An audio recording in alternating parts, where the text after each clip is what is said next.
This is Classic FM. I'm delighted to say that the legendary violinist Ida Haendel, and I know that's how to pronounce her name because she's just told me, is here with us in Classic FM, and I'm so grateful to her for making the time to come to see us. Ida, welcome to Classic FM. Thank you for coming in. And I described you just then as legendary. And in fact, I've been playing your latest album on Classic FM. Almost every day I was saying legendary, legendary. But it really is true, isn't it? Well, it all depends what you consider a legend. I mean, as a woman, I'm quite hurt because I don't want to be a legend. Everything that relates to me is very current. I would like to describe it this way because I want to live a part of it, or a big part of the century, not the past. But to be honest, Handel was legendary.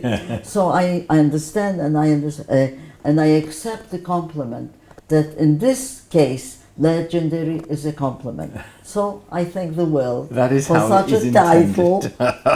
Let me though begin by taking you back in time, right to the beginning. Is it true that actually it was your elder sister who was supposed to be the violinist? Well, we had the violin in the house because our father, my sister's papa, and my own, his dream and ambition was to be a famous violinist. Oh. But he was born in a very orthodox Jewish family, and they considered that to be a violinist meant to play at Jewish weddings. Maybe I don't speak very well Jewish, or hardly any, because at home we spoke Polish with both our parents. But have you heard of this kind of description, klezmer? Do you know what it is? Oh yes, that's a traditional... Very Jewish traditional person who plays at weddings. So our parents were rather conservative, and my father, as an artist painter, considered this as a little bit of a, not an insult, God forbid, not at all, but not accurate. And so they were not very comfortable with that title, klezmer, who only played at Jewish weddings. And that was the beginning. And when you first started to play seriously, I've heard it said, you yourself have said, you couldn't read music, you didn't know how to count. So how did it come to you? Instinctively? I'm very old-fashioned. I believe in the Lord and in God, and whatever we are, whatever we do is a kind of a sign and signal.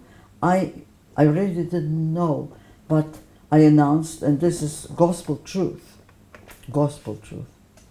I said to my mommy when I was 3.5, everybody was out, my sister was at school, but she left the violin, which was way too big for me. She's a little older than I am, and of course I was tiny at 3.5, a real baby. And I said to my mom, who was singing a little song, and I said, Mommy, I can play. And that's the truth. 3.5. And she said, oh, you can't. You are 3.5. Don't touch the violin, which was on the table like this, and I barely reached to the top of it. You can imagine, I was very little, even shorter than I am now. Okay? So I said to my mother, Mommy, I can play. And my mother said, no, you can't. You are 3.5, you never touch the violin. I said, but I can play. And my mother tried to argue with me. I picked up the violin and I played. So my mother was cooking at the time. All the pots and pans fell out of her hands. She ran out of that little flat, which we occupied very, very modest, and started to scream to the neighbors. And she said, look, my baby, who never touched the violin, is playing. That's the beginning. And you were soon winning awards, and you came here to London, and you had one of the best teachers you could possibly have. Well, yes, of course. We didn't know at the time who was best, but my papa made the inquiries, and they recommended Carflesh. But I had a teacher first in Warsaw, as a baby, who actually, and this teacher It was a female, a lady, Esther Greenbaum was her name. Jewish, obviously. And she was the one who actually directed my little hands on the violin. This Esther Greenbaum. And I'm holding this instrument in the same position as indicated by Esther Today? Today. Amazing. Now, you have... So moving. Yes. And she passed recently, probably a day in Los Angeles, in California. That's where she ran away from, you know, the Nazi regime, etc. As a young lady, settled in California, LA, and I saw her.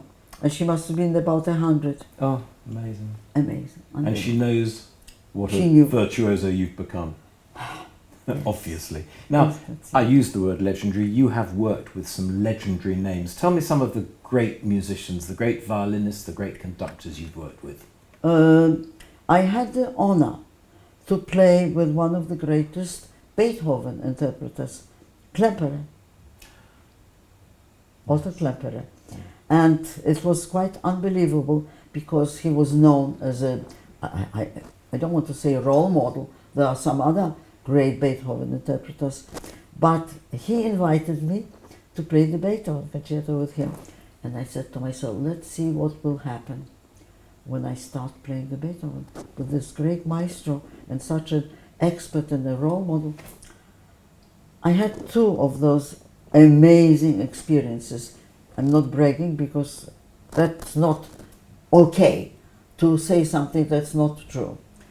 But Otto Klemperer, when I played the Beethoven, not one comment. He didn't for 1 second even say, Ida, why don't you interpret it this way instead of that way? He just went along with me, which was incredible. A mark of approval. I have no idea. I can't explain it. The second was another great, great genius, Sergei Celibidache, who is known even until this day for his rage sometimes. Yes. Very, very aggressive, probably correctly. But if there was one member of an orchestra who so much as indicated some, not disagreement, but maybe a little disapproval, you know what he did? Vanished. No, he didn't accept anybody who would not accept his intellect and the direction of the composer. Maybe he felt insecure, I don't know, because I think humanly we should accept somebody's comments, even if it's negative. We learn. Is it true that when you recorded the Sibelius concerto, the composer himself said to you, I wasn't aware I'd written such a brilliant violin concerto? Well, it was a little bit different, which I memorized, because it's like Beethoven. I always say, well, I only had from Sir William Walton the approval, Benjamin Britten and Sibelius, but Beethoven, no Brahms ever told me what they felt about my interpretation. So I have to wait till I go to join them. You see, but so far I only know about William Walton, Benjamin Britten and Sibelius. All of whom approved of your interpretation. Yes. Amazing.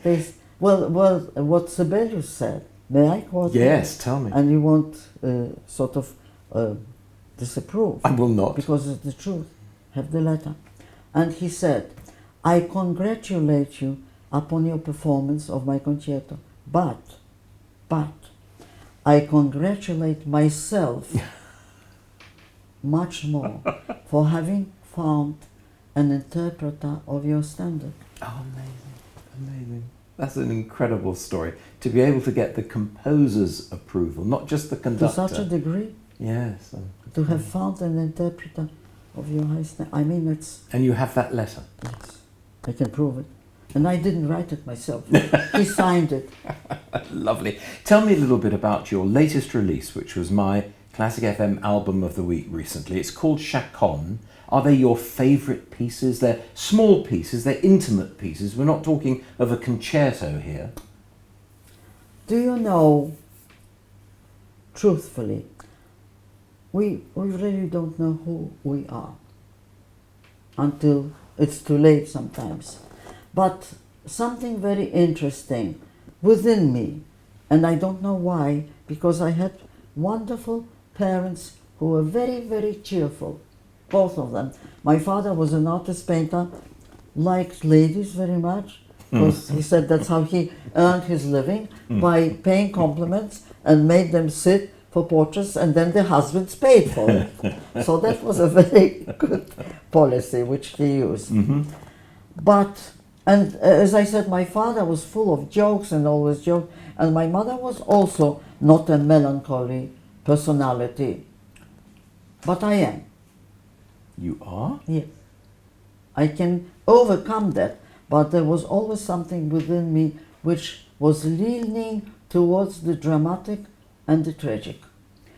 And I find that to express all of that that's within me is the Chaconne by Bach. Unaccompanied? Unaccompanied.